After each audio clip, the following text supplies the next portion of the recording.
இருக்குது. கர்த்தருடைய வார்த்தைகளை நாம் சிந்திக்கலாம். கர்த்தருடைய பரிசுத்த நாமத்திற்கு மகிமை உண்டாவதாக. இந்த விசேஷமான இந்த காலை வேளையிலே தேவனுடைய வார்த்தையை நாம் சிந்திக்க பரிசுத்த ஆவியானவர் நமக்கு உதவி செய்வாராக. ஆதியாகமத்தின் புஸ்தகம் 5ஆம் அதிகாரம் 23, 24 வசனங்களை வாசிக்க கேட்போம்.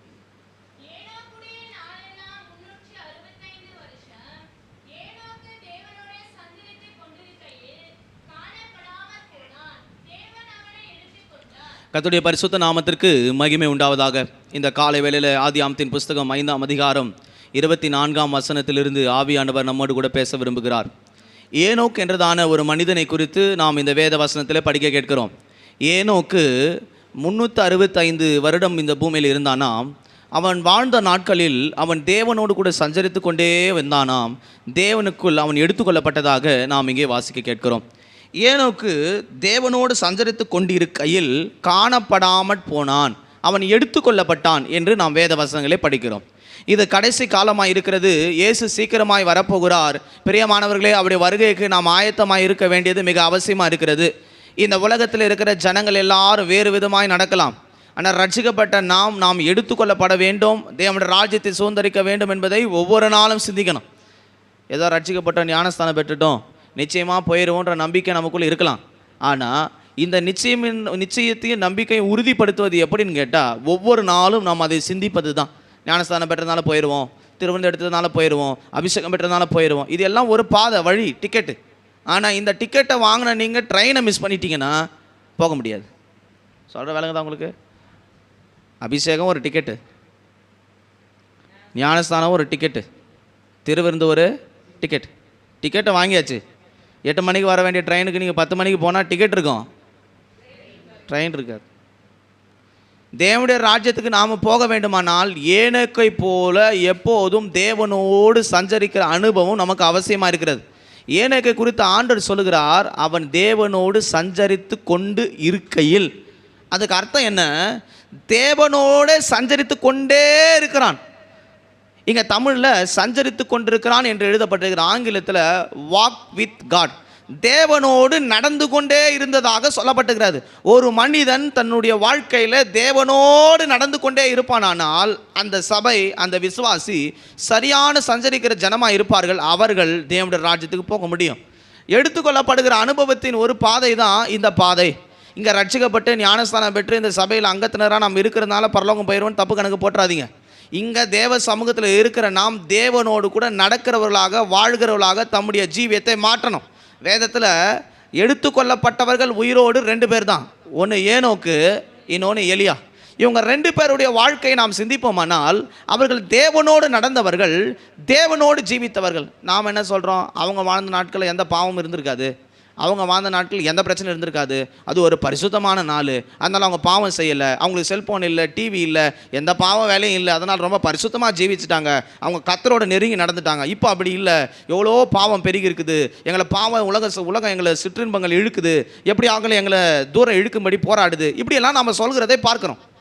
ஏப்பா நீ இந்த ஜீவியத்துக்கு வர முடியல, ஏன் சத்தியத்தில் நிற்க முடியல, ஏன் கர்த்தரோடு வாழ முடியல கேட்டால் ஒரே பதில், அவங்க வாழ்ந்த நாட்களில் இவ்வளோ பாவம் இல்லைங்க.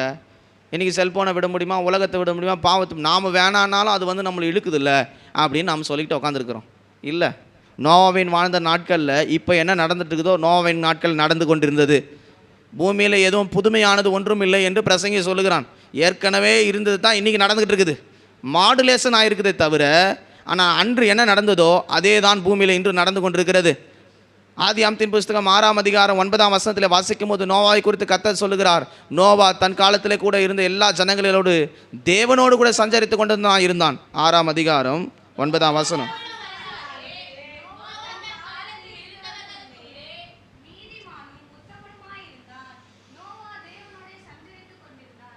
ஜனங்க எப்படி செய்திருந்தாங்க? அவன் வாழ்ந்த நாட்களில் கூட என்ன நடந்துட்டு இருந்தது? 12ஆம் வசனம் வாசிக்கும் போது, இதோ அது சீர்கெட்டதாக இருந்தது, மாம்சமான யாவரும் பூமியின் மேல் தங்கள் வழிகளை கெடுத்து கொண்டிருந்தார்கள், மாம்சமான யாவருடைய முடிவும் எனக்கு முன்பாக வந்தது, அவர்களாலே பூமி கொடுமையினால் நிறைந்தது, நான் அவர்களை பூமியோடு கூட அழித்து போடுவேன் என்று கர்த்தர் சொன்னார். நோவை நாட்களில் தேவனோடு கூட நடந்து கொண்டிருந்த மனுஷன் நோவா.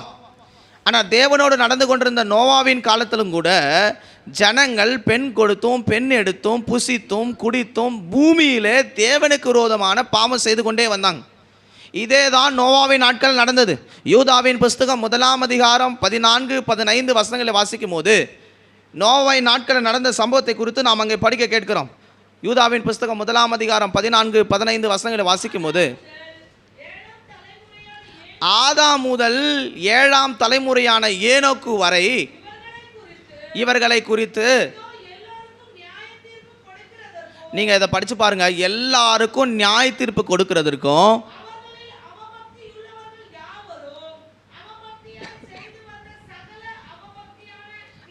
அவபக்தியான கிரியைகளையும் தமக்கு விரோதமாய்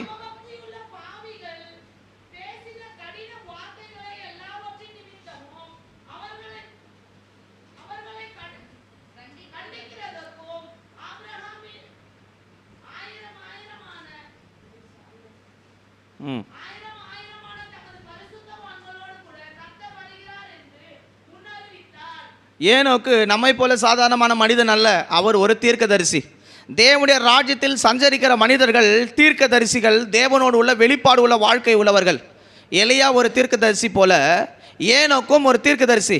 நாம் நினச்சிருக்கிறோம் ஏனோக்கை பற்றி சரியான அறிவு இல்லாமல் இருக்கிறோம். ஏனோக்கு தேவனோடு சஞ்சரிக்கிறதுக்கு காரணம் ஒரு வெளிப்பாடு உள்ள வாழ்க்கை உள்ளவன். தேவனோடு நடந்தான். அவன் தேவனுடைய வருகை பற்றி பிரசங்கித்தான். தேவனுடைய நியாய தீர்ப்பை குறித்து எச்சரித்தான். எப்போ? பைபிள் இல்லை, வசனம் இல்லை, போதகர்கள் இல்லை, ஊழியக்காரங்க இல்லை, யாரும் இல்லை. ஆயிரமான தூதர்களோடு தேவன் வருவார் என்று ஏனோக்கு எத்தனையோ 1000 நூற்றாண்டுக்கு முன்பாக பிரசங்கித்தானாம். எப்படியாப்பட்ட தீர்க்கதரிசியாக இருந்திருக்கணும்னு யோசிச்சு பாருங்க. இயேசு வருவார், தேவன் சந்திக்க வரப்போகிறாரு, அவர் 1000 பிரதான தூதர்களோடு வரப்போகிறாரு. இப்படி ஒரு பிரசங்கத்தை எச்சரிக்கையாக சொல்வதற்கு ஒரு மனிதன் தேவனோடு கூட நடக்க வேணும். இன்னைக்கு உலகத்தில் இருக்கிற ஜனத்தை போல விசுவாசிகள் நடக்கிறோம். உலகத்தில் இருக்கிற மனுஷனை போல நாம் நடக்கிறோம். பரலோகத்துக்கு எடுத்துக்கொள்ளப்படும் சபை அது எப்படி நடக்குதுன்னா, வெளிப்பாடு உள்ள சபையாக, தேவனை தரிசிக்கிற சபையாக அது நடந்து கொண்டே இருக்குது. இன்றைக்கி நம்மில் பலருக்கு ஒரு தரிசனம் இல்லை, வெளிப்பாடு இல்லை, தேவனோடு பேசுகிற அனுபவம் இல்லை. நாம் எப்படி நடந்துக்கிட்டு இருக்கிறதுமே தெரியாமல் நடந்துக்கிட்டு இருக்கிறோம். நோவாவுக்கு தேவ சமூகத்தில் கிருபை கிடைத்ததுக்கு காரணம் அவன் வெளிப்பாடு உள்ள வாழ்க்கை. முதலாவது தேவனோடு சஞ்சரிக்கிறவர்கள் யாருன்னு கேட்டால், அவர்கள் தேவனுடைய வெளிப்பாடுகளை, தரிசனங்களை பெற்றவர்கள். இன்றைக்கி தேவனோடு நீங்கள் சஞ்சரிக்கிறீங்கிறது எப்படி தெரியும்? உங்களுக்கு வெளிப்பாடுகள் வரும், உங்களுக்கு தரிசனங்கள் வரும். உங்களோடு கூட கர்த்தர் சொப்பனங்களை பேசுவார், உங்களோடு கூட ஜப நேரத்தில் தரிசனங்களை பேசுவார். அதுதான் நீங்கள் தேவனோடு நடக்கிற அனுபவம். வேதத்தில் தேவனோடு நடந்த அநேகரை பார்க்குறோம். மோசேயை குறித்து வாசிக்கிறோம், நோவாய் குறித்து வாசிக்கிறோம். இவங்கெல்லாம் தேவனோடு சஞ்சரித்தார்கள், தேவனோடு நடந்தார்கள் என்று வேத வசனத்தில் சொல்லப்பட்டிருக்கிறது. தேவனோடு நடந்தவர்கள் எப்படி இருந்தாங்கன்னு கேட்டால், நடக்க போகிறத கர்த்தர் அவங்களுக்கு சொல்லுவார், செய்ய போகிறத கர்த்தர் அவங்களுக்கு சொல்லுவார். அதுதான் தரிசனம் உள்ள ஒரு வெளிப்பாடு உள்ள வாழ்க்கை. இன்றைக்கி நம்முடைய வாழ்க்கையில் என்ன நடக்குதுன்னு நமக்கு புரியலை, என்ன செய்கிறதுனே தெரியல. நோவாவுக்கு சொல்கிறார், மழை இத்தனை நாள் பெய்யும், இந்த மரத்தை தேர்ந்தெடு, இவ்வளோ சைஸில் பேலையை பண்ணு, அதில் இவ்வளோ மிருகங்களை ஏற்று, அசுத்தமான மிருகங்களை ஏற்றாத, பரிசுத்தமான மிருகம் இத்தனை ஜோடி ஏற்று, இந்த மிருகங்களை உள்ளே கொண்டு போ, இவ்வளோ ஜன்னலை வைக்கணும், ஒரு ஜன்னலை வை, ஒரு கதவை வை, இப்படி தாழ்பாடு பண்ணு, உள்ளும் புறமும் கீழ்பூசு. இதுதான் வெளிப்பாடு உள்ள வாழ்க்கை. என்ன நம்முடைய வாழ்க்கையில் தேவன் திட்டம் பண்ணியிருக்கிறார், நம்முடைய வாழ்க்கையில் என்ன தேவன் செய்து கொண்டிருக்கிறார், நாம் என்ன செய்ய வேண்டும், அவருடைய வருகையில் போவதுக்கு நாம் என்ன செய்ய வேண்டும், எல்லாவற்றையும் தேவன் திட்டம் பண்ணினவர்களை தம்மோடு கூட நெருங்கி சஞ்சரிக்கிறவர்களுக்கு கர்த்தர் அதை வெளிப்படுத்துகிறார். ஆபிரகாம் பரதேசியா இந்த பூமியில் சஞ்சரித்தான், ஆனால் தேவனோடு சஞ்சரித்தான். தேவன் அவனை குறித்து சொல்கிறார், நான் ஆபிரகாமுக்கு செய்ய போகிறதை மறைப்பேனோ. இந்த பூமியில் நம்ம உலக பிரகாரமாகவே நடந்துக்கிட்டு இருந்தால் நாம் தேவனுடைய ரகசியங்களை பெற்றுக்கொள்ள முடியாது. இது கடைசி காலம், தேவனுடைய ரகசியங்களை பெற்றுக்கொள்கிற காலம். தேவன் உங்களோடு கூட முகமுகமாய் பேசுகிற அனுபவத்தை கேட்டு வாங்குங்க. இப்படி சஞ்சரிக்கிறவங்க தான் பரலோக ராஜ்யத்துக்கு போக முடியும். சில பேர் நம்ம ஜெபிக்கிறோம், சில பேர் நம்ம வேதம் வாசிக்கிறோம், சில உபாசிக்கிறோம். தேவன் என்ன சொன்னாருன்னு கேட்டால் என்ன பதிலுமே இல்லை. அதுக்கு அர்த்தம் என்னென்னா, நாம் தேவனோடு இன்னும் சஞ்சரிக்கலை, தேவனோடு இன்னும் நடக்கலை. நாம் தேவனோடு நடக்கிறதா இருந்தால் தேவன் நம்மளோட கூட பேசுவார். ஒரு மனிதன் தேவனோடு கூட சஞ்சரிக்கிறான் என்பதுக்கு அடையாளமே தேவனுடைய வெளிப்பாடும் தரிசனங்களும் உள்ள ஒரு வாழ்க்கை தான் கர்த்தர் அவனுக்கு தந்திருக்கிறார் என்பதை புரிந்து கொள்ள முடியும். இன்றைக்கி எத்தனை பேருக்கு தரிசனம் இருக்குது, எத்தனை பேருக்கு வெளிப்பாடு இருக்குது அப்படின்னு கேட்டோம்னா நிறைய பேருக்கு இல்லவே இல்லை. நோவை குறித்து சொல்லப்பட்டு 365 நாளும் 365 வருஷமும் அவன் தேவனோடு கூட நடந்தான். 365 நாளும் 365 நாள்லாம் எத்தனை நாள்? வருஷ நாட்கள் எல்லாம் எத்தனை வருஷம்?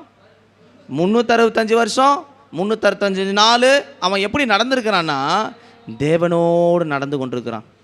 பைபிளில் முதல்ல எடுத்துக்கொள்ளப்பட்ட சபையின் அடையாளமாக இருப்பது இந்த ஏனோக்கு.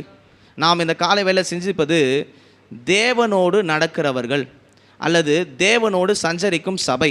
தேவனோடு நடக்கிற சபையாக நாம் மாறணும். இது வரைக்கும் நாம் எப்படி எப்படியோ நடந்திருக்கலாம். ஆனால் இந்த காலை வேளை தேவன் எடுத்துக்கொள்ளப்படும் சபைக்கு ஒரு அடையாளம் இருக்கிறது. அது தேவனோடு நடக்கும் சபை. நாம் தேவனோடு நடக்கிற சபையாக விசுவாசிகளாக மாறணும்.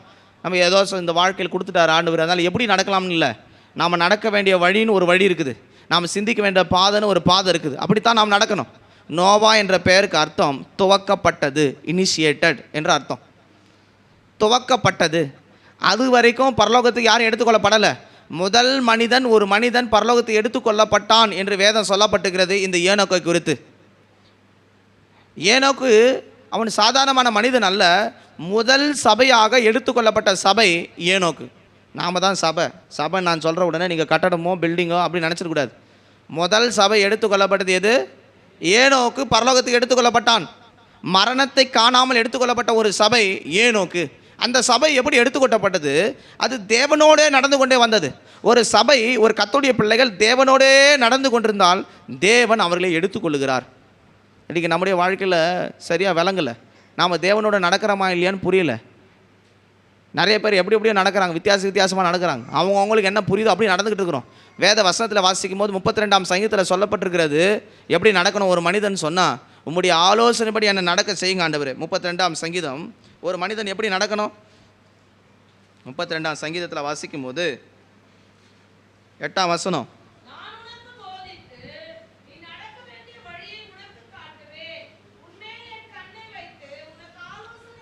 உன்மேல் என் கண்ணை வைத்து உனக்கு ஆலோசனை சொல்லுவேன். ஒரு கர்த்தருடைய பிள்ளைகள் தேவனுடைய கிருபையில் நடத்தப்படணும், தேவ சமூகத்தில் நடத்தப்படணும். இன்றைக்கி பாருங்கள், வேறு விதமாக நடக்கிறோம். நமக்கு என்னெல்லாம் தோணுதோ நடக்கிறோம், நமக்கு எது பிரியமோ அப்படி நடக்கிறோம். அந்த சபை மகிமையாக போக முடியாது. தேவனோடு நடக்கிறவர்கள் சொல்கிற ஒரு கர்த்தருடைய சபை எப்படி இருக்குன்னா, அவங்க தேவனுடைய சமூகத்தில் ரகசியங்களை வெளிப்பாடுகளை பெற்று நடக்கிறவர்களாக இருப்பாங்க. ஒவ்வொரு காரியத்தையும் தேவனிடத்தில் கேட்டு திட்டம் பண்ணினவைகளே செய்களாக இருப்பாங்க. இன்றைக்கி நீங்கள் எப்படி நடக்கிறீங்கன்னு கொஞ்சம் சிந்தித்து பாருங்கள். வசனம் சொல்லப்பட்டது 32ஆம் சங்கீதத்தில், அவர் நமக்கு ஆலோசனை தந்து நடத்துகிற தேவன். நான் உனக்கு போத்தி நடக்க வேண்டிய வழியை உனக்கு காட்டுவேன், உன்மேல் என் கண்ணை வைத்து உனக்கு ஆலோசனை சொல்லுவேன். இது வரைக்கும் நாம் தேவனோடு கூட நடக்காமல் இருந்திருக்கலாம்.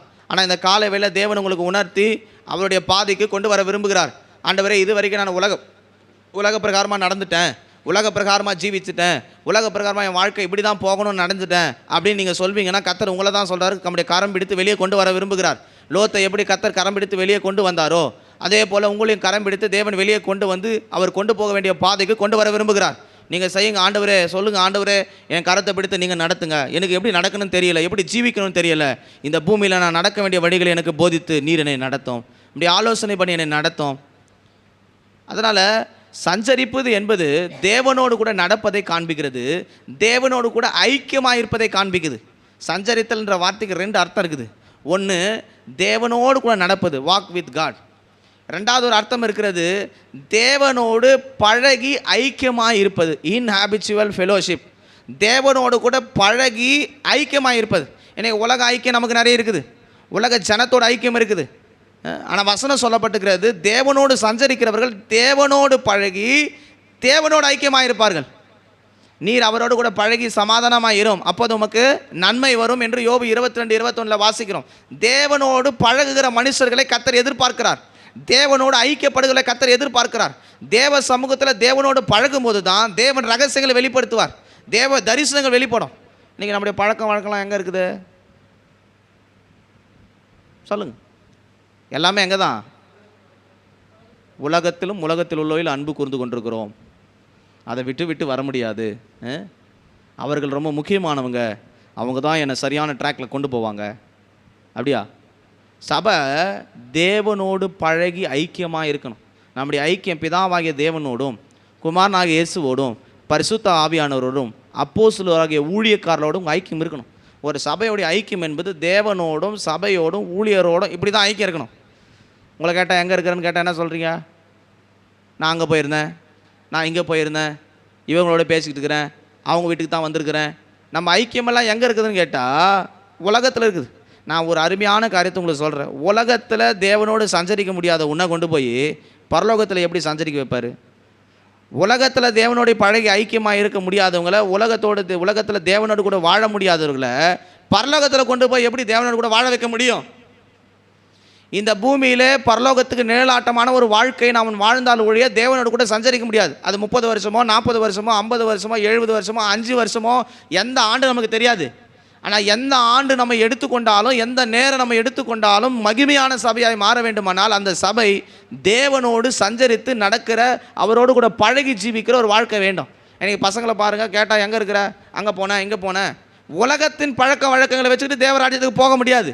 நம்முடைய ஐக்கியம் தேவனோடு காணப்படணும். உலகத்துக்கு ஒத்த வேஷம் தரித்து அவரோடு ஐக்கியப்படுவோமானால் பரலோகத்தில் நாம் கொண்டு போய் சேர்க்க முடியாது. பிரியமானவர்களே, நான் கூட தேவ சமூகத்தில் உட்காந்து, ஆண்டவரே வாரம் வாரம் வருகையை பற்றியே பேசிகிட்டே இருக்கிறீங்களே, இதை ஜனங்க தாங்குவாங்களா?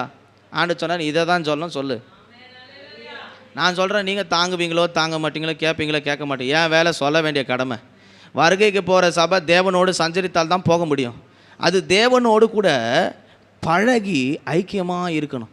இன்னிலிருந்து ஆண்டவரே நான் உம்மோடு கூட பழகி ஐக்கியமாக எனக்கு உதவி செய்யுங்க. பாருங்கள், உலகத்தில் ஒரு மனுஷன் ரொம்ப பழக்கமாக இருந்தாங்கன்னு வச்சுங்க, அவன் ரகசியத்தெல்லாம் கொட்டி கொடுத்துட்றான். ஒரு ஃப்ரெண்டுக்கிட்ட ரொம்ப க்ளோஸாக நீங்கள் பழகிட்டேன்னா, அவன் வீட்டில் என்ன இருக்குது, அவன் என்ன சாப்பிட்றான், எங்கே துணியை வாங்குறான், என்ன செய்கிறான், மொத்தத்தை என்ன செய்கிறான், நீங்கள் கேட்க வேண்டியதே இல்லை, தானாக சொல்லுவான். அதுபோல் நாம் தேவனோடு பழகி ஐக்கியமானால் தான் தேவன் எப்படி வரப்போகிறார், அவருடைய வருகை எப்படி இருக்கும், நாம் எப்படி போவது, இந்த பூமியில் எப்படி வாழ்வது, நன்மைகள் எப்படி சுதந்திரிப்பது, எல்லாவற்றுக்கும் ஒரே காரியம், தேவனோடு பழகி நாம் ஐக்கியமாக இருக்கணும், தேவனோடு கூட நடக்கணும். இந்த உலகத்தில் பாருங்கள், ஒவ்வொருத்தரும் வேறு மாதிரி நடந்தாங்க. அவங்க ஆசீர்வாதத்தை இழந்து போனாங்க. ஏசாவை குறித்து வாசிக்கிற, அவன் வனசஞ்சாரி, அவன் எப்போதும் தேவ சமூகத்தில் இருக்க மாட்டான். காடு காடு காடு வேலை. ஆதியாகமத்தின் புஸ்தகத்தை வாசிக்கும் போது 25ஆம் அதிகாரம் 27ஆம் வசனத்தில் ஏசாவை குறித்து வாசிக்கிற, அவன் ஒரு வனசஞ்சாரி, எப்போதும் வனத்திலே வாழ்ந்துட்டு இருப்பான். அவன் ஐக்கியம் எல்லாம் வனத்திலே காணப்பட்டது. ஆனால் யாக்கோபு அப்படி அல்ல, அவன் கூடாரவாசியாக இருந்தான், அவன் வீட்டிலே தங்கியிருந்தான். ஒரு கர்த்தருடைய பிள்ளைகள் தேவனுடைய வீட்டில் தங்கியிருக்கிறதை கர்த்தர் எதிர்பார்க்கிறார். ஏசா அப்படி இல்லை, வனசஞ்சாரி, வேட்டையாடிக்கிட்டே இருப்பான். அவன் நினச்சான், நம்ம வேட்டையாடுறதில் பெரிய ஆள், நம்ம யுத்தம் பண்ணுறதுல பெரிய ஆள், நமக்கு ஞானம் இருக்குது, நமக்கு படிப்பு இருக்குது, நமக்கு வேலை இருக்குது, இப்படியே ஓடிக்கிட்டே இருந்தோம்னா நிச்சயமாக நம்ம ஆசுவத்தை பெற்று நினச்சி தான் கணக்கு போட்டான். நான் சொல்லப்போனால் வனசஞ்சார இந்த ஏசா தான் ஆசுவத்தை பெற்றுக்கணும். வீட்டில் உட்கார்ந்து இந்த யாக்கோபுக்கு ஆசுவாதம் கிடைச்சிருக்கக்கூடாது. ஏன்னா அவன் எந்த வேலையும் செய்யலை. எந்த வேலையும் செய்யாமல் கூடாரவாசியாக தேவ சமூகத்திலே தகப்பனோடு தாயோடு கூட இருந்த மனுஷன் ஆசுவத்தை பெற்றுக்கொண்டான். வேட்டை வல்லவனாக இருந்த ஏசா ஆசுவத்தை இழந்து போனான், சபிக்கப்பட்ட சந்ததியாக மாறி போனான். ஆதியாகமம் 25:27 சொல்லப்பட்டுக்குது, அவன் ஒரு வன சஞ்சாரி. எப்படி இருப்பான்னு பாருங்கள், லைஃப் எப்படி இருக்குது. வன சஞ்சாரின்னா வேட்டையாடுறது. நீங்கள் பாருங்கள், நம்ம வேலை வேலை வேலை, குடும்பம் குடும்பம் எல்லாம் முடிவில் வயசாகி உக்காந்த பிறகு யோசிக்கிறோம், என்ன இவ்வளோ வேலை செஞ்சுமே என்ன பிரயோஜனம், கொஞ்சம் காலம் நமக்குன்னு கொஞ்சம் நேரத்தை எடுத்துருந்துக்கலாமே. நம்ம நேரமே போயிடுச்சு.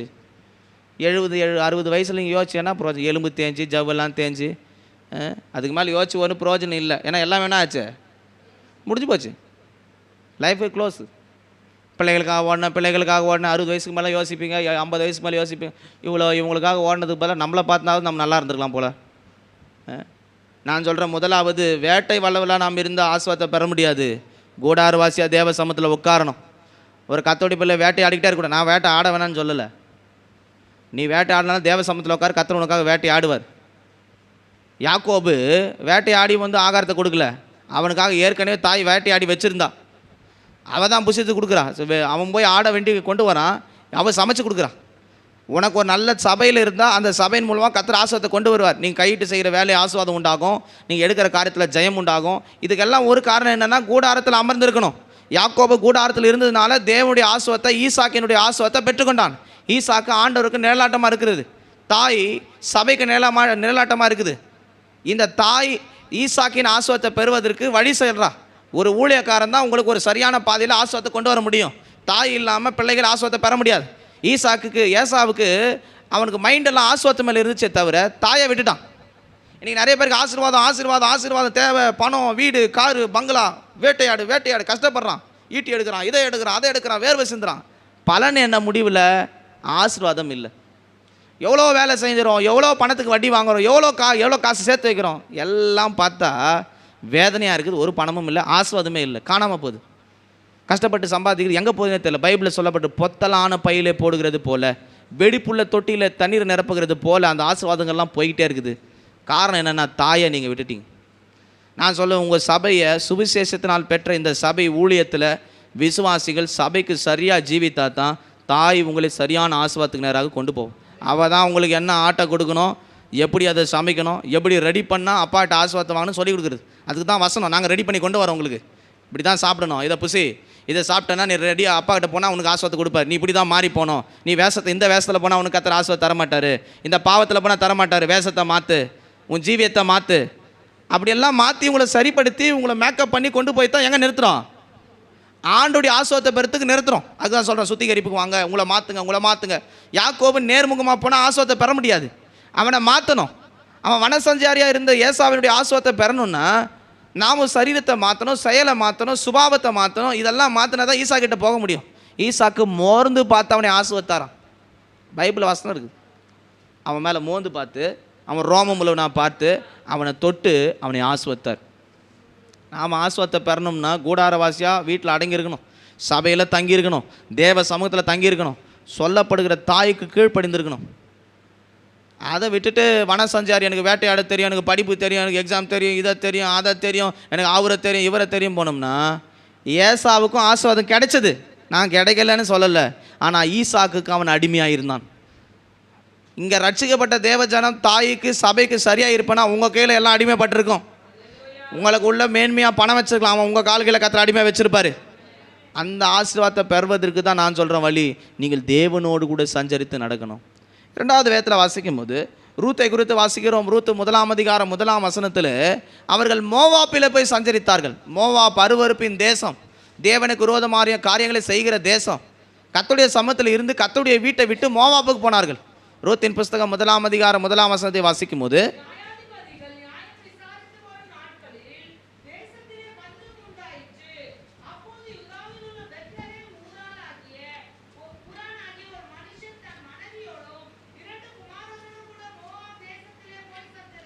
மோவாப் தேசத்தில் போய் சஞ்சரித்தான்.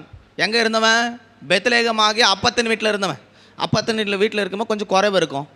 சில நேரத்தில் ஆண்டு கொடுப்பாரு, சில நேரத்தில் கொடுக்க மாட்டார். விசுவாசத்தின் பாதையில் கைட் பண்ணி கொண்டு போய்கிட்டே இருப்பார். விசுவாசத்தின் பாதையில் நம்மளால் சில நேரத்தில் ஓட முடியாது, கர்த்தர் தரமாட்டுறாரு, கர்த்தர் செய்ய மாட்டுறாரு அப்படின்னு சொல்லி பஞ்சத்தில் இருந்தாலும் கர்த்தர் அவர்களே ஜீவனோடு வைத்திருந்தார். நல்லா கவனிங்க, பூமி எங்கும் பஞ்சம் இருந்தது, ஆனால் ஜீவன் இருந்தது, ஜீவனுக்கு சேதம் வரல. ஆண்டுடைய சமூகத்தில் இருக்கிற வரைக்கும், பெத்லேகமாகிய அப்பத்தின் வீட்டில் இருக்கிற வரைக்கும் உங்கள் ஜீவனுக்கு எந்த சேதம் வராது. உங்கள் ஜீவனை சத்துரு தொட முடியாது, உங்களுடைய ஆவி ஆத்மா சரீரத்தை பிசாசு தொட முடியாது. ஆனால் இவங்க என்ன செஞ்சுட்டாங்க? இங்கே ஆசீர்வாதம் இல்லை, இங்கே சோறு இல்லை, இங்கே நல்ல ட்ரெஸ் இல்லை, இங்கே நல்ல வீடு இல்லை, கர்த்தர் என்னை உயர்த்தவே மாட்டுறாரு, கர்த்தர் என்னை ஆஸ்வதிக்க மாட்டாரு, எங்கே ஓடிட்டாங்க? மோவாப்புக்கு போனாங்க. என்ன தெரியுமா நடந்தது? 3 ஆண்களும் மரித்து போனாங்க. குடும்பத்தில் ஆண்கள் இல்லை. ஆண்கள் என்பது என்ன காண்பிக்குது? ஒரு கர்த்தருடைய பிள்ளைகள் ஆண்கள் பலம், ஒரு பலத்தை இழந்தவர்களாக திரும்பி வராங்க. பலத்தோடு போனவங்க திரும்ப வரும்போது பலவீனத்தோடு வராங்க. அதுக்கு தான் சொல்கிறான் நகோமி, என் வாழ்க்கையை தேவன் கசப்பாய் மாற்றிட்டார், மாறா என்று என்னை சொல்லுங்கள். சந்தோஷத்தோடு போனாங்க, சமாதானத்தோடு தான் போனாங்க. ஆனால் திரும்ப வரும்போது கசப்பாய் வாழ்க்கை மாறி போனது. இந்த கசப்புக்கு காரணம் என்ன? பெத்லேகமாகிய அப்பத்தின் வீட்டில் சஞ்சரிக்க வேண்டியவர்கள், கர்த்தரோடு நடந்து பயணிக்க வேண்டியவர்கள், கர்த்தருடைய வார்த்தையை கை கொள்ள வேண்டிய சபை, பணமும் பொருளும் இம்மைக்கான தேவைகள் சில நேரத்தில் கர்த்தர் தராத போது அது எங்கே போயிடுச்சுன்னு கேட்டால் மோவாப்பாகிய உலகத்தோடு சேர்ந்துருச்சு. நீங்கள் சில நேரத்தில் பணம் கிடைக்கல, பொருள் கிடைக்கல, வேலை கிடைக்கல, எது கிடைக்கல, நமக்கு மைண்டு எங்கே போகுதுன்னா மோவாப் பக்கம் பிசாசு இழுக்கிறான். நான் சொல்லுவேன், மோவாப் போனால் கிடைக்கும்னு நினச்சி தான் போனாங்க, இருந்ததும் போயிடுச்சு. நான் சொல்லுவேன், தேவ சமூகத்தில் நம்ம இழந்துடக்கூடாது. தேவனோடு சஞ்சரித்தால் ஆசீர்வாதங்கள் உண்டாகும். குறைவுகள் இருக்கலாம், இல்லாமைகள் இருக்கலாம், ஆனால் அந்த குறைவுகளை தேவன் ஒவ்வொரு நாளும் நம்ம நடத்துவார். நம்முடைய தேவைகள் நிச்சயமாக நம்மோடு கூட தேவன் இருந்தார்னா சந்திப்பார். ஆண்டவர் இருந்தாவே எல்லாமே இருக்கிற மாதிரி தான்.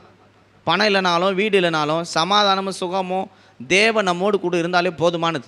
மற்ற எல்லாம் தானாக தேவன் அந்தந்த நேரத்தில் தந்து கொண்டே இருப்பார். உங்களுக்கு இன்றைக்கி தேவை இதுவாக இருக்குன்னா நிச்சயமாக தேவன் தருவார். உங்களுக்கு இந்த காரியம் தேவைன்னு நினச்சா கர்த்தர் அதை சத்தியமாக செய்வார். அது கேட்ட ஒரு விசுவாச ஜபம் வாழ்க்கை நமக்குள்ளே இருந்துகிட்டே இருக்கணும். தானியேல் புஸ்தகத்தில் வாசிக்கும் போது 4ஆம் அதிகாரத்தில் 30ஆம் வசனத்தில் சொல்லப்பட்டிருக்கிறது, நெபுகாத்து நேச்சரை குறித்து சொல்லப்பட்டது. அவன் எங்கே இருப்பான்? 4ஆம் அதிகாரம் 30ஆம் வசனம், 4:30.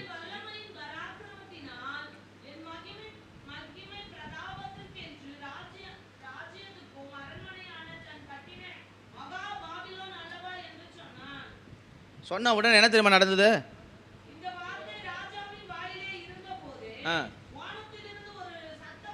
வானத்திலிருந்து ஒரு சத்தம் உண்டாகி ராஜாவாகிய நேபுகாத்நேச்சாரு, உன்னை விட்டு நீங்கிட்டு வெளியின் மிருகங்களோடு சஞ்சரிப்பாய். நல்ல ஆரம்பமான மனுஷன், ஆனால் உள்ள பெருமை வந்தபோது இப்போ எங்கே வந்துட்டான்? மிருகங்களோடு சஞ்சரிப்பது. அபிஷேகம் பண்ணப்பட்ட பிள்ளைகள் நம்ம ராஜாக்கள், ஆசாரியர்கள். இங்கே இருக்கிற ஒவ்வொருவரும் தேவன் ராஜாக்களும் ஆசாரிகளுமாக அழைத்து இந்த சபையில் கொண்டு வந்திருக்கிறார். இந்த ராஜாக்கள் ராஜஸ்தானத்தை விட்டுறக்கூடாது. பைபிள் அப்படி சொல்லப்பட்டுக்கிறது. நாம் ராஜாவாக இருக்கிறோம், ராஜஸ்தானத்தை எதற்காக என்ன செய்யக்கூடாது? விட்டு கொடுத்துடக்கூடாது. உங்கள் அபிஷேகத்தை, உங்கள் ஜப ஜீவியத்தை, தேவனோடு நடப்பது எந்த காரியத்தை கொண்டு விட்டுறக்கூடாது. நேபுகாத்நேச்சாருக்கு ஏற்கனவே கர்த்தர் சொப்பனத்தில் சொல்கிறார், நீ இப்படி விழப்போற. ஆனால் அவன் என்ன செஞ்சா தெரியுமா? நான் கட்டின மகாபாபிலோன், நான் பெரிய ஆளுன்னு நினச்சானா. நினச்ச உடனே எங்கே விழுந்து போயிட்டான்? மிருகங்களோடு சஞ்சரிக்க. மிருகங்களோட சஞ்சரிக்கிறதா என்ன? மனுஷனோடு நடந்துட்டு இருந்தோம், இப்போ எதோடு நடந்துட்டுருக்கிறான்? 4 கால் பாய்ச்சலில் போயிட்டுருக்கிறார். நல்லா 2 காலில் நடந்த மனுஷன் இப்போ எங்கே இருக்கிறாரு? 4 காலில் மிருகத்தோடு மிருகமாக நகமெல்லாம் பட்சி நகம் போல் மாறிடுச்சு, முடியெல்லாம் மாறி போச்சு.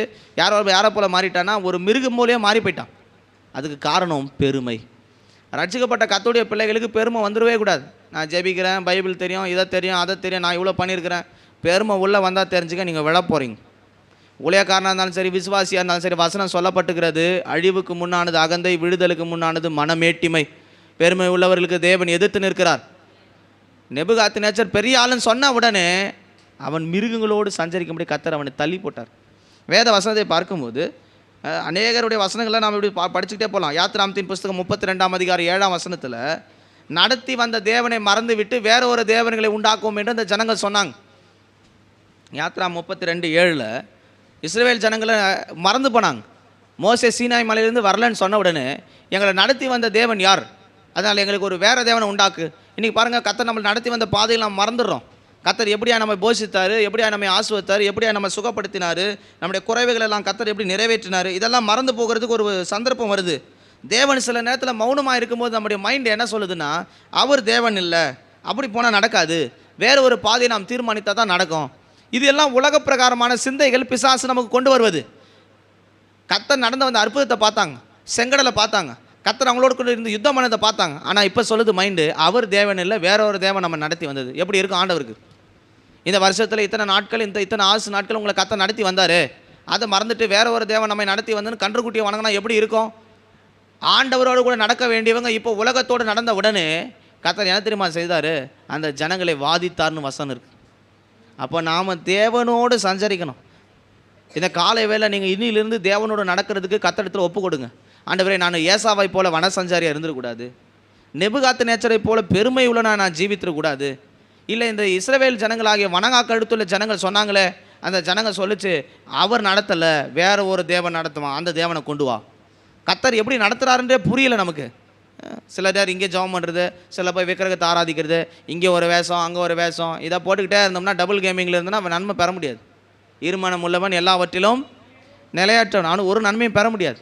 தேவனோடு கூட நடக்கணும். பரலோகத்தின் சபையாக எடுத்துக்கொள்ளப்படும் சபையினுடைய அடையாளம் அது தேவனோடு பழகி ஐக்கியப்பட்டு நடக்கிறது. இந்த சபையில் இருக்கிற எல்லாரும் நீங்கள் தேவனோடு நடக்கணும். தேவனோடு நடக்கிறது என்றால் என்ன? சில காரியங்களை ஒரு 5 காரியத்தை சொல்லி நான் முடிக்கிறேன். தேவனோடு நடக்கிறவர்களாக நீங்கள் மாறணும். முதலாவது, தேவனோடு நடக்கிறவர்களை குறித்து வாசிக்கும் போது மத்தேயின் புஸ்தகம் 14ஆம் அதிகாரம் 29ஆம் வசனத்தை வாசித்தால், வேகமாக வாசிக்கணும். மத்தேயு 14:29.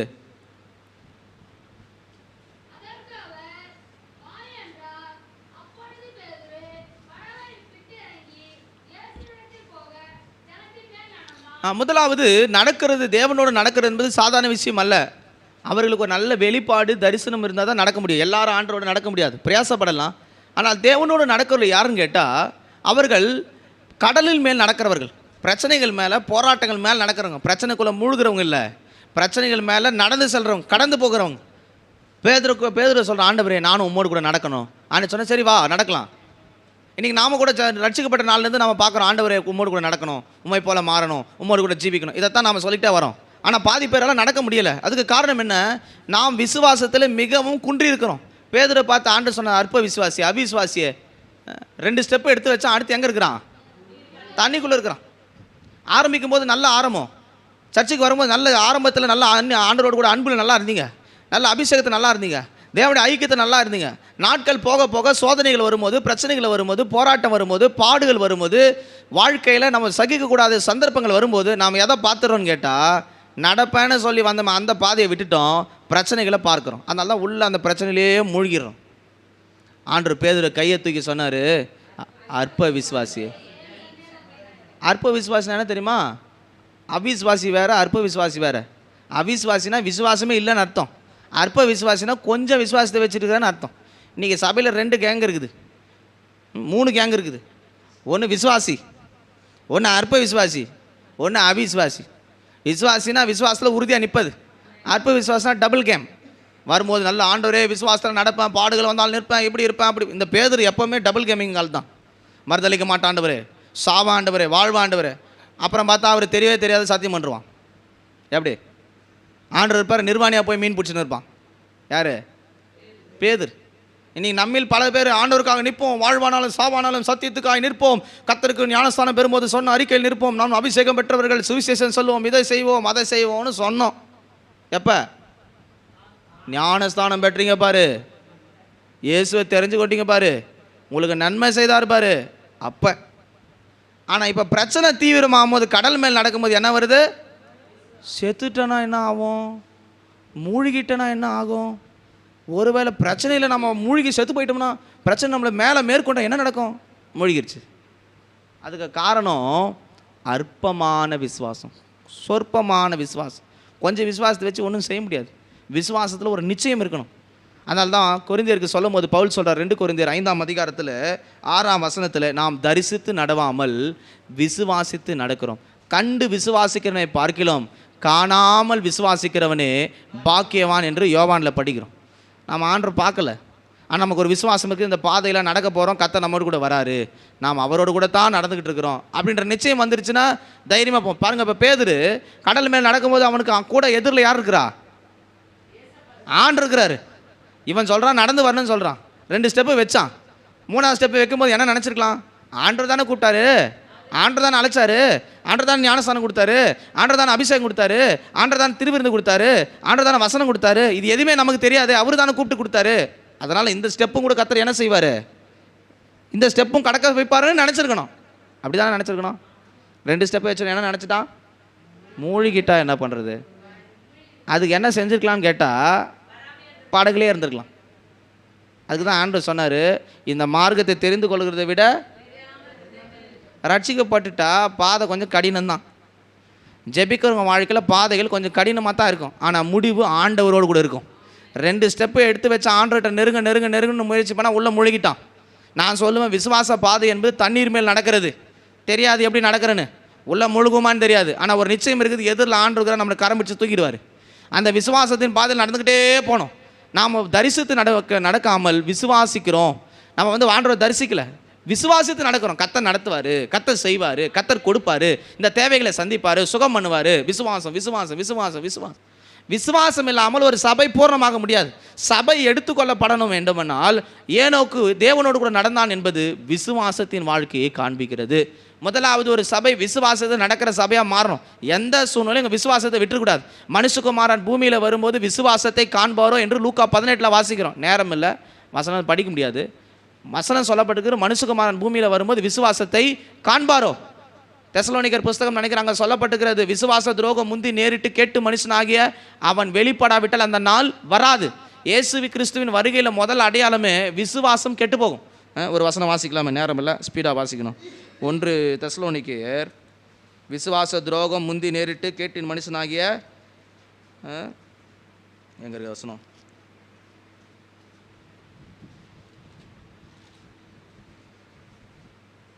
ரெண்டு தெசலோனிக்கர் 2ஆம் அதிகாரம் 3ஆம் வசனம், வேகமாக வாசிங்க.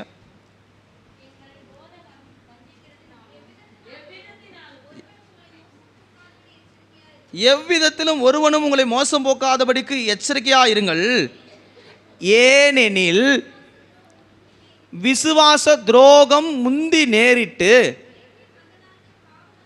கேட்டின் மகனாகிய பாவ மனுஷன் வெளிப்படாவிட்டால் அந்த நாளே வராது. இயேசு கிறிஸ்து வரப்போறாருன்றதுன்னு ஒரு அடையாளமே என்னதான்னா, விசுவாசம் கெட்டு போய் துரோகம் உண்டாகும்.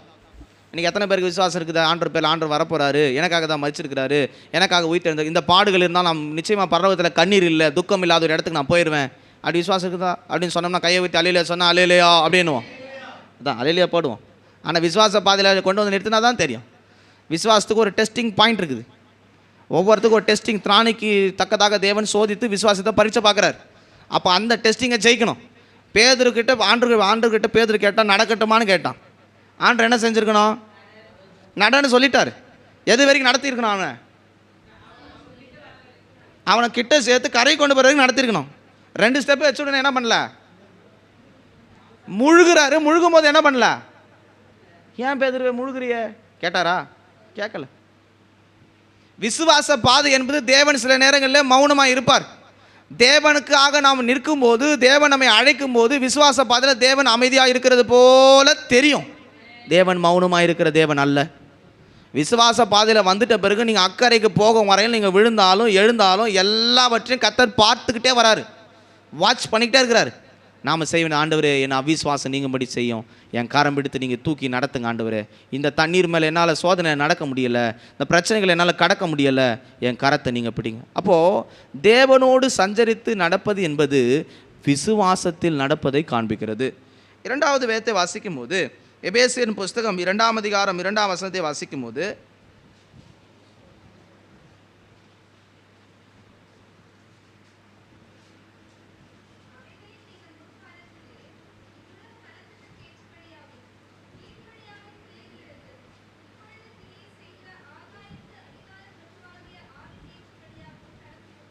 ஒரு கர்த்தருடைய பிள்ளைகள் உலகத்துக்கு ஏற்ற ஆவிக்குரிய பிரகாரமாக நடக்கக்கூடாது. நாம் பரிசுத்தாவினால் நிரப்பப்பட்டவர்கள், பரிசுத்தாவினால் நிரப்பப்பட்ட அனுபவம் உள்ளவர்களாக ஜீவிக்கணும். எபேசியர் புஸ்தகத்தில் வாசிக்கும் போது 2ஆம் அதிகாரத்தினுடைய வசனங்களை நாம் வாசிக்கும் போது, மாம்ச இச்சையின்படி நடந்து மாம்சமும் மனசும் விரும்பினவைகளை செய்து சுபாவத்தினாலே மற்றவர்களைப் போல கோபாக்கின பிள்ளைகளாக இருந்தோம். அதனால் ஒரு கர்த்தருடைய பிள்ளைகள் இந்த உலக பிரகாரமாக நடந்துடக்கூடாது. வசனம் சொல்லப்பட்டு உலகத்தின் ஆவியாகிய அதிகார பிரபுவாகிய ஆவி, பிசாசின் ஆவினால் நடத்தப்பட்டுக்கூடாது. இன்றைக்கி பாருங்கள், அநேகர் பிசாசின் ஆவினால் நடத்தப்படுறாங்க, வேறு விதமாய் நடக்கிறாங்க, உலக பிரகாரமாய் நடக்கிறாங்க. முற்காலத்திலே அவர்கள் இருந்தது போல ரட்சிக்கப்படாததுக்கு முன்னாடி எப்படி இருந்தாங்களோ அதையே திரும்ப திரும்ப செஞ்சுட்டு இருந்தால் நம்ம தேவனோடு நடக்கிறவர்கள் அல்ல. ரட்சிக்கப்படாத முன்னாடி என்ன செஞ்சீங்க? யாத்ராமத்தின் புஸ்தகத்தை வாசிக்கும் போது,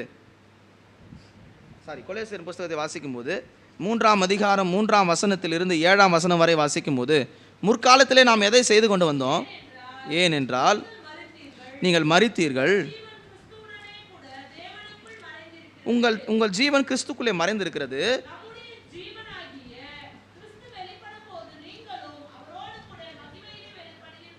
ஆகையால் விபச்சாரம், அசுத்தம், மோகம், துரிச்சை, விக்கிரகாராதனை ஆகிய பொருளாசை ஆகிய இவைகளை பூமியில் உண்டு பண்ணுகிற உங்கள் அவயங்களை அழித்து போடுங்கள்.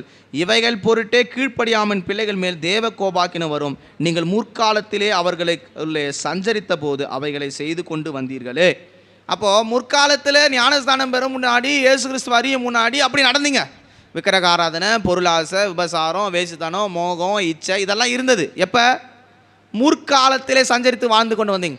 ஆனால் ரட்சிக்கப்பட்ட பிறகு ஒரு கர்த்தருடைய பிள்ளைகள் எப்படி நடக்கணும்னா, தேவ ஆவிக்கு ஏற்றபடி ஜீவித்தை மாற்றணும், பாவங்களை விட்டு பரிசுத்தமான ஒரு வாழ்க்கை வாழணும். முற்காலத்தில் ரட்சிக்கப்படாத முன்னாடி நாட்களை செய்த ஜீவியம் நமக்குள்ளே இருந்துடக்கூடாது. தேவனோடு இருக்கிறவர்கள் பழைய மனுஷனை கலைத்து போட்ட அனுபவம் உள்ளவர்கள். அதை தான் வேதத்தில் வாசிக்கிறோம். கொலேசியர் புஸ்தகம் 3ஆம் அதிகாரத்தினுடைய 9ஆம் வசனத்தை வாசிக்கும் போது, பழைய மனுஷனையும் அவன் செய்கைகளையும் கலைத்து போட்டு, தேவனோடு நடக்கிறவங்க யாருன்னு கேட்டால், ரட்சிக்கப்படுறதுக்கு முன்னாடி இந்த பழைய வாழ்க்கைக்கு திரும்ப போகிறவங்க அல்ல. பழைய வாழ்க்கையில் கலைத்து போட்டு பழைய மனுஷனை சாம்பலாக்கி சாகடித்து புதிய மனிதனாக தேவனோடு ஒவ்வொரு நாளும் நடக்கிறவர்கள். இன்றைக்கி உங்கள் ஜீவன் எப்படி நடந்துக்கிட்டு இருக்குதுன்னு சிந்தித்து பாருங்கள். பழைய மனுஷனுடைய வாழ்க்கை, பழைய துர்க்குணங்கள், ரட்சிக்கப்படாத முன்னாடி இருந்த சுபாவங்கள்லாம் திரும்ப திரும்ப வருதுன்னா நீங்கள் தேவனோடு நடக்கலை. முற்காலத்தில் இருந்த அந்த அந்தகார லோகாதிபதியாக பிசாசின் பாதையில் திரும்ப உங்களை பிசாசு நடக்க வைத்து கொண்டிருக்கிறான்னு அர்த்தம். இந்த காலை வேளை ஆண்டு உங்களுக்கு அன்பாக சொல்கிறாரு, நீங்கள் எப்படி நடக்கணும்னு கேட்டால் பரிசுத்த ஆவியினால் நடத்தப்படணும். அதால் தான் ரோமர் 8 சொல்லப்பட்டு, எவர்கள் தேவனுடைய ஆவினால் நடத்தப்படுகிறார்களோ அவர்கள் தேவனுடைய புத்திரர்கள். முற்காலத்தில் இந்த ஆவியின்படி நீங்கள் நடந்துடக்கூடாது, தேவனுடைய ஆவியினால் நடத்தப்படணும். எவர்கள் தேவனுடைய ஆவியினால் நடத்தப்படுகிறார்களோ அதுக்கு அர்த்தம் என்ன? தேவனால் ஆவினால் நடத்தப்படுகிற ஒரு குரூப் இருக்குது, தேவனுடைய ஆவினால் நடத்தப்படாதவர்கள் ஒருத்தர் இருக்கிறாங்க. இந்த சபையில் நீங்கள் பரிசுத்த ஆவினால் நடத்தப்பட்டால் தான் ஏனோக்கை போல எடுத்துக்கொள்ள முடியும். தேவனோடு சஞ்சரிக்கிறேன் என்று சொல்லுகிறவர்கள் பரிசுத்த ஆவினால் நடத்தப்படுகிறவர்களாக இருக்கணும். இங்கே இருக்கிற ஒவ்வொருவரும் ஆவியானவர் நடத்தணும். அதுக்கு அநேக சாட்சிகள் இருக்குது. நேரம் இல்லை. ஒரு ஊழியக்காரரை குறித்து நான் அடிக்கடிக்கு சாட்சி சொல்லுவேன். பிரதர் யூன், அவரை கொண்டு போய் ஜெயிலில் சைனாவில் ஊழியம் செஞ்சாருன்னு சொல்லி அடித்து ஜெயிலில் போட்டாங்க, கை காலை உடச்சி. ஜோமன்றார், ஆண்டவரே என்னை எப்பயாவது கொண்டு வாங்க, உங்களுடைய சுவிசேஷத்துக்கு தான் வந்தேன்னு.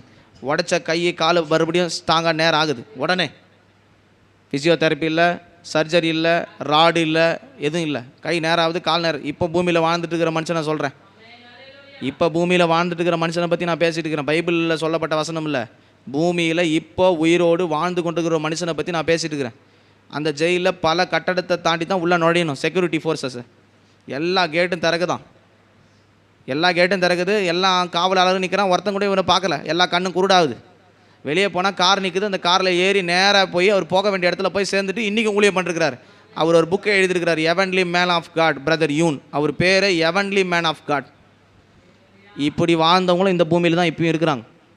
நாம் என்ன செய்கிறோம்? அம்மூர்லேருந்து எப்படி ராணிப்பேட்டை போகிறதுக்கே தெரியல, ஃபஸ்ட்டு ஆட்டோக்காரங்கிட்ட தான் கேட்டுருக்கிறேன். இன்னும் கூட நமக்கு அதுக்கே ரூட்டு தெரியல. நான் சொல்கிறேன், கத்தோடைய பிள்ளைகளுக்கு ரூட்டு வந்து மனுஷன் போடுற ரூட்டு இல்லை, ஆவியானவர் நடத்துகிற ஒரு ரூட் இருக்குது. தேவனோடு நடக்கிறவர்கள் ஆவியினால் நடத்தப்படுவதாக இருக்கணும். ஆண்டு சொல்லணும், இன்றைக்கி இங்கே போ, இங்கே போகாத. அப்போஸ் நான் இங்கே பவுலை குறித்து சொல்லும் போது, தாவீதை குறித்து சொல்லும் போது எல்லாரையும் படித்து பாருங்கள். அவங்க தேவனோடு நடந்தாங்கன்றதுக்கு ஒரு அடையாளம், தேவன் அவர்கள் எங்கே போக வேண்டும் என்பதை கர்த்தர் சொல்லி அவர்கள் நடத்தினார். அவங்க சுயமாக எங்கேயும் போகலை. இன்றைக்கி உங்கள் ஜீவன் எப்படி போயிட்டு இருக்குது கொஞ்சம் சிந்தித்து பாருங்கள். நாம எங்கேயும் போயிடக்கூடாது, தேவனோடு கூட நடக்க பழகணும். மூன்றாவது, யோவான் புஸ்தகம் 8ஆம் அதிகாரம் 12ஆம் வசனத்தை வாசிக்கும் போது, நேரம் இல்லை, வேகமாக வாசிங்க. யோவான் 8:12.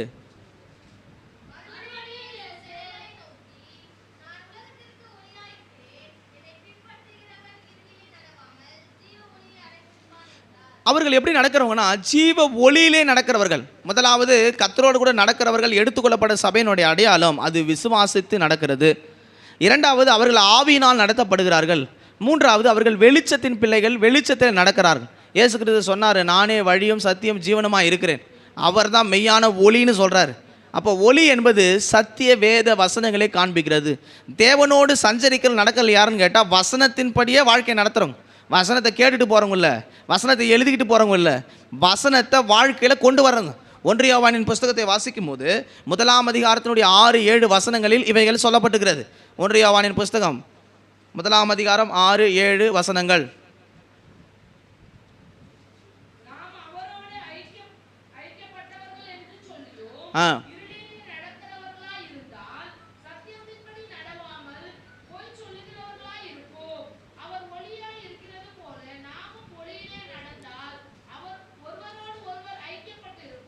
ஒளியிலே நடக்கிறவர்கள் தான் ஐக்கியப்பட்டிருக்க முடியும், தேவனோடு நடக்க முடியும்.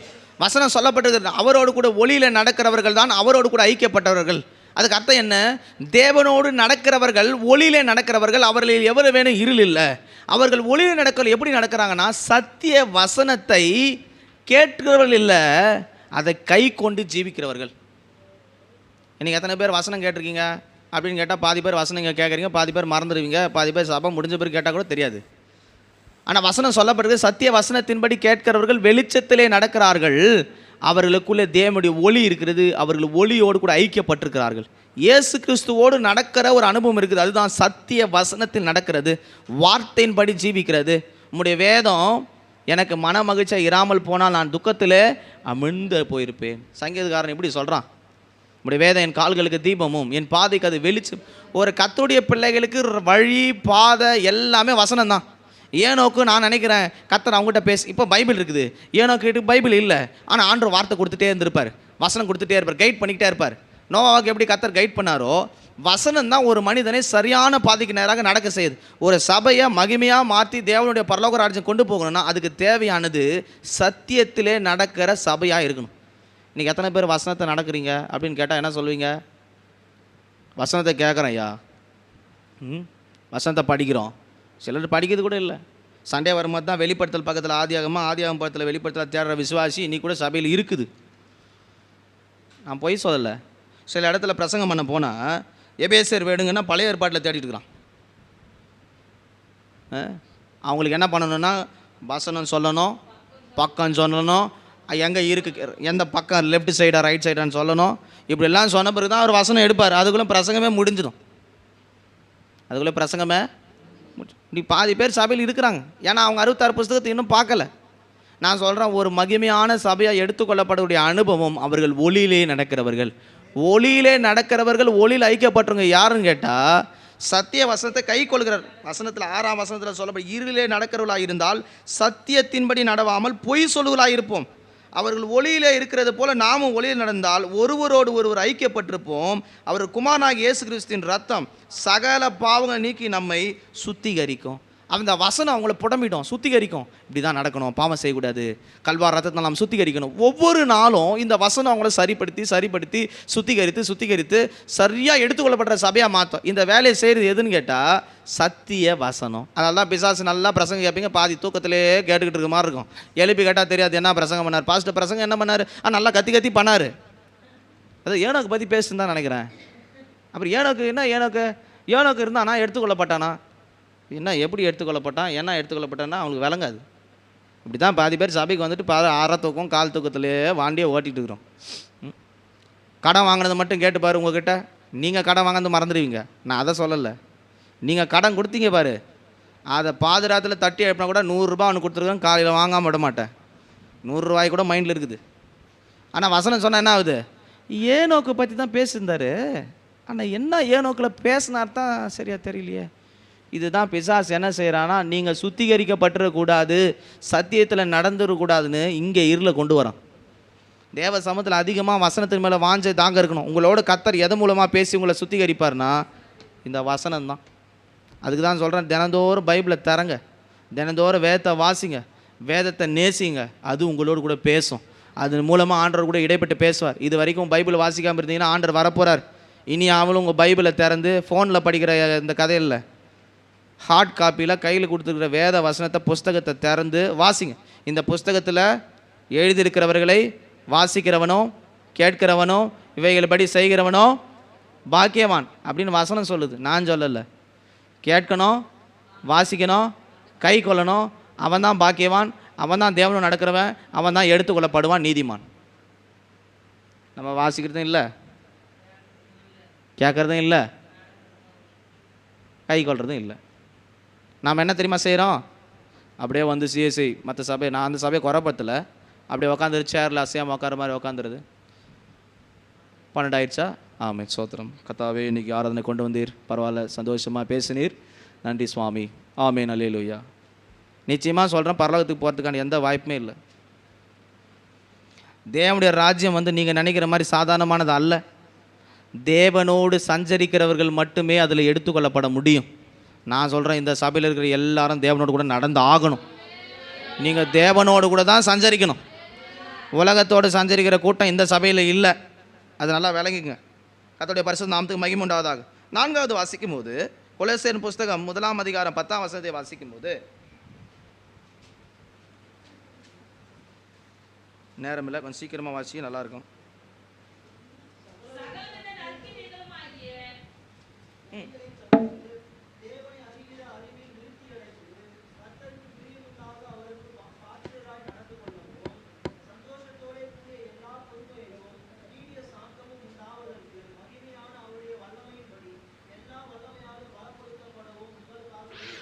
இங்கே சொல்லப்பட்டது கொலோசியர் புஸ்தகம் 1ஆம் அதிகாரம் 10ஆம் வசனத்தில் என்ன சொல்லப்பட்டிருக்கிறது, அவர்கள் எப்படி நடக்கிறாங்கன்னு கேட்டால், அவர்கள் நற்கிரியைகளிலே கனிதந்து தேவனை அறிகிற அறிவிலே விருத்தி அடைந்து கர்த்தருக்கு பிரியமுண்டாக அவருக்கு பாத்திரராய் நடந்து கொள்கிறாங்க. எப்படி நடந்து கொள்கிறாங்க, தேவனுக்கு பிரியமான கனிகளை தருகிறவர்களாக. அப்போ தேவனோடு நடக்கிற சுபாவம் எப்படி இருக்குன்னா, அவருடைய சுபாவத்தை உடையவர்களாக இருப்பார்கள். ஆவியின் கனிகளில் 9 கனிகள் இருக்குது. நமக்கு தெரிஞ்சதெல்லாம் ஆரஞ்சு, ஆப்பிள், சாத்துக்குடி, மாதுளை, வாழைப்பழம் என்னெல்லாம் இருக்குதோ இதுதான் தெரியும்.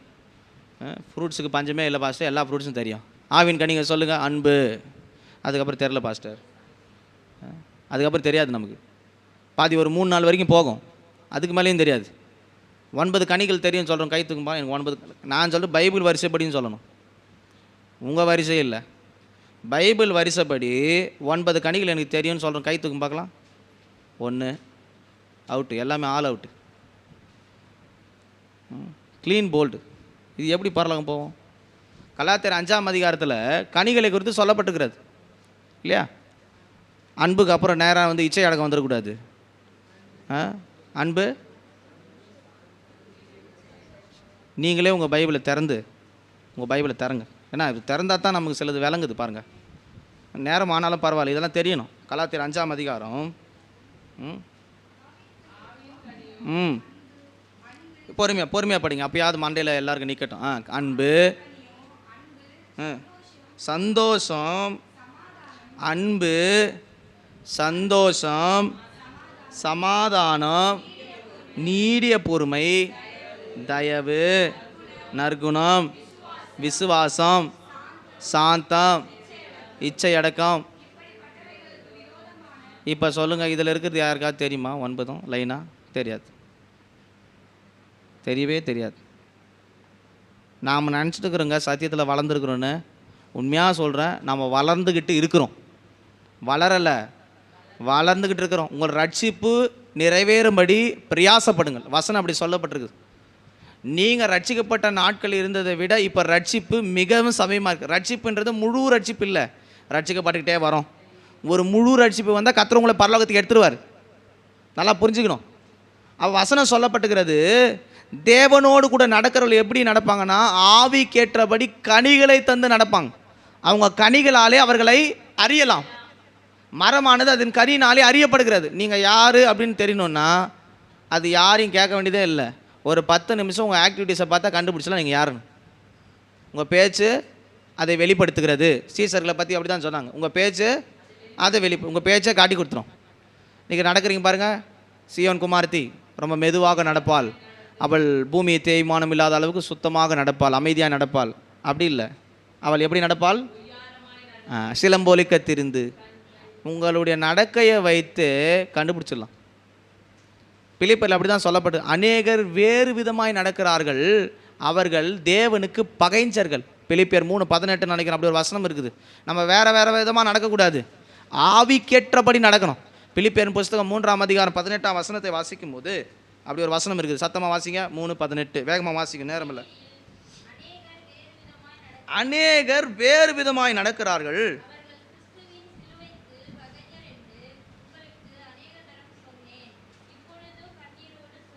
பாருங்க, அவர்கள்லாம் சிலுவைக்கு பகைஞ்சர்கள், வேறு விதமாய் நடக்கிறாங்க. அவங்க என்னென்ன நடக்குதோ, பூமியில் எப்படிலாம் நடக்கிறாங்களோ நடந்துகிட்டே இருப்பாங்க. ஆனால் நாம் இயேசு கிறிஸ்துவை போல நடக்கணும். வசனம் அப்படி தான் சொல்லப்பட்டிருக்கிறது. எபேசியர் 2:10 சொல்லப்பட்டிருக்கிறது. நாம் எப்படி நடக்கணும் கேட்டால், நற்கிரியைகளை செய்து நடக்கணும், கனிகள் தந்து நடக்கணும். நற்கிரியைகள் என்பது கனி தருகிற வாழ்க்கை. இயேசு கிறிஸ்துக்குள்ள எல்லா கனி இருந்தது. அன்பு இருந்தது, சந்தோஷம் இருந்தது, சமாதானம் இருந்தது, பொறுமை இருந்தது, இச்சை அடக்கம் இருந்தது. அவருக்குள்ள எல்லா கனிகளும் நிறைந்த ஒரு வாழ்க்கை இருந்தது. நற்கிரியைகளை செய்கிறவராக இருந்தார். அதெல்லாம் சொல்லப்படுகிறது. இயேசு நன்மை செய்கிறவராக சுட்டி திரிந்தார். நல்ல காரியம் மட்டும்தான் செய்வார். நற்கிரியை என்பது நல்ல செயல்களை காண்பிக்கிறது. அப்போ தேவனோடு நடக்கிறவர்கள் என்பவர்கள், அந்த சபை என்பது அது நற்கிரியைகளை செய்து அதில் பெருகிற சபைகளாக இருக்கணும். வேறு விதமான பாதைகளை நடந்துடக்கூடாது. நான் உங்களுக்கு சில காரியங்களை சொல்லி வந்திருக்கிறேன், திரும்ப நினைப்போட்டுறேன். முதலாவது, தேவனோடு நடக்கிறவர்கள் என்பவர்கள் விசுவாசத்தில் நடக்கிறவர்கள். ரெண்டாவது, தேவனுக்கோடு நடக்கிறவர்கள் என்பவர்கள் எப்படிப்பட்டவங்கன்னா, ஆவிக்கேற்றபடி பரிசுத்தாவினால் நடத்தப்படுகிறவர்கள். மூன்றாவது, தேவனோடு கூட நடக்கிறவர்கள் எப்படிப்பட்டவர்கள்? எப்படிப்பட்டவங்க? சத்தியத்தின்படி நடக்கிறவர்கள், வார்த்தையின்படி நடக்கிறவர்கள். நான்காவது, அவள் எப்படி நடக்கிறாங்கன்னா, நல்ல கனி தந்து நற்கிரியை தந்து நற்கிரியைகளை நடக்கிறது. கடைசி 5வது ஒரு காரியம் சொல்லி முடிக்கிறேன். எபேசியர் புஸ்தகத்தை வாசிக்கும் போது, எபேசியர் புஸ்தகம் 4ஆம் அதிகாரம் முதல் 3 வசனங்கள் வேகமாக வாசி.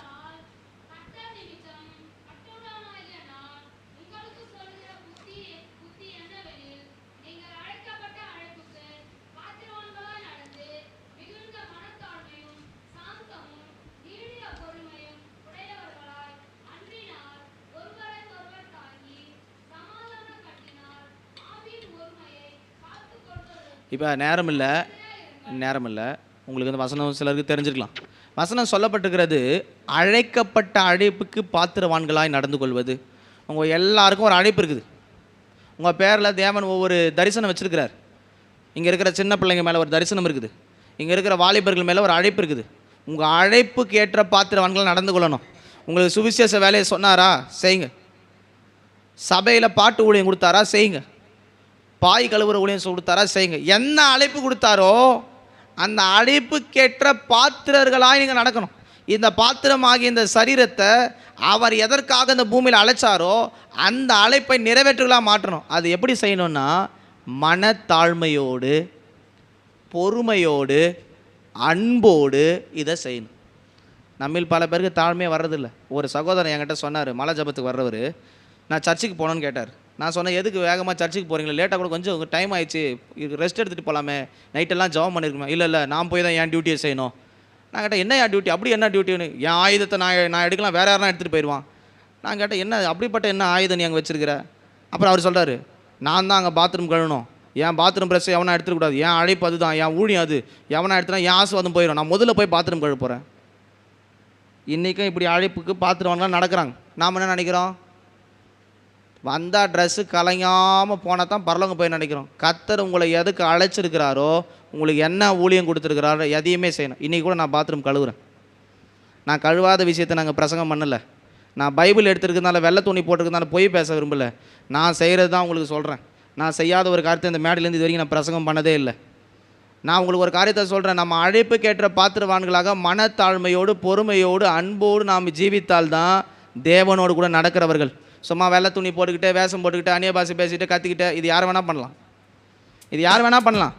ஆனால் தேவனுடைய ராஜ்யத்தில் போகிறவர்களுடைய அடையாளம், நமக்கு என்ன அழைப்பு தேவன் கொடுத்தாரோ, எதற்காக கர்த்தர் நம்ம அழைச்சாரோ, எதுக்கு இந்த பூமியில் உண்டாக்கினாரோ அதை தெரிஞ்சுக்கிட்டு அதில் நடக்கிறாங்க பாருங்கள், அவங்க தான் பரலோகம் போக முடியும்.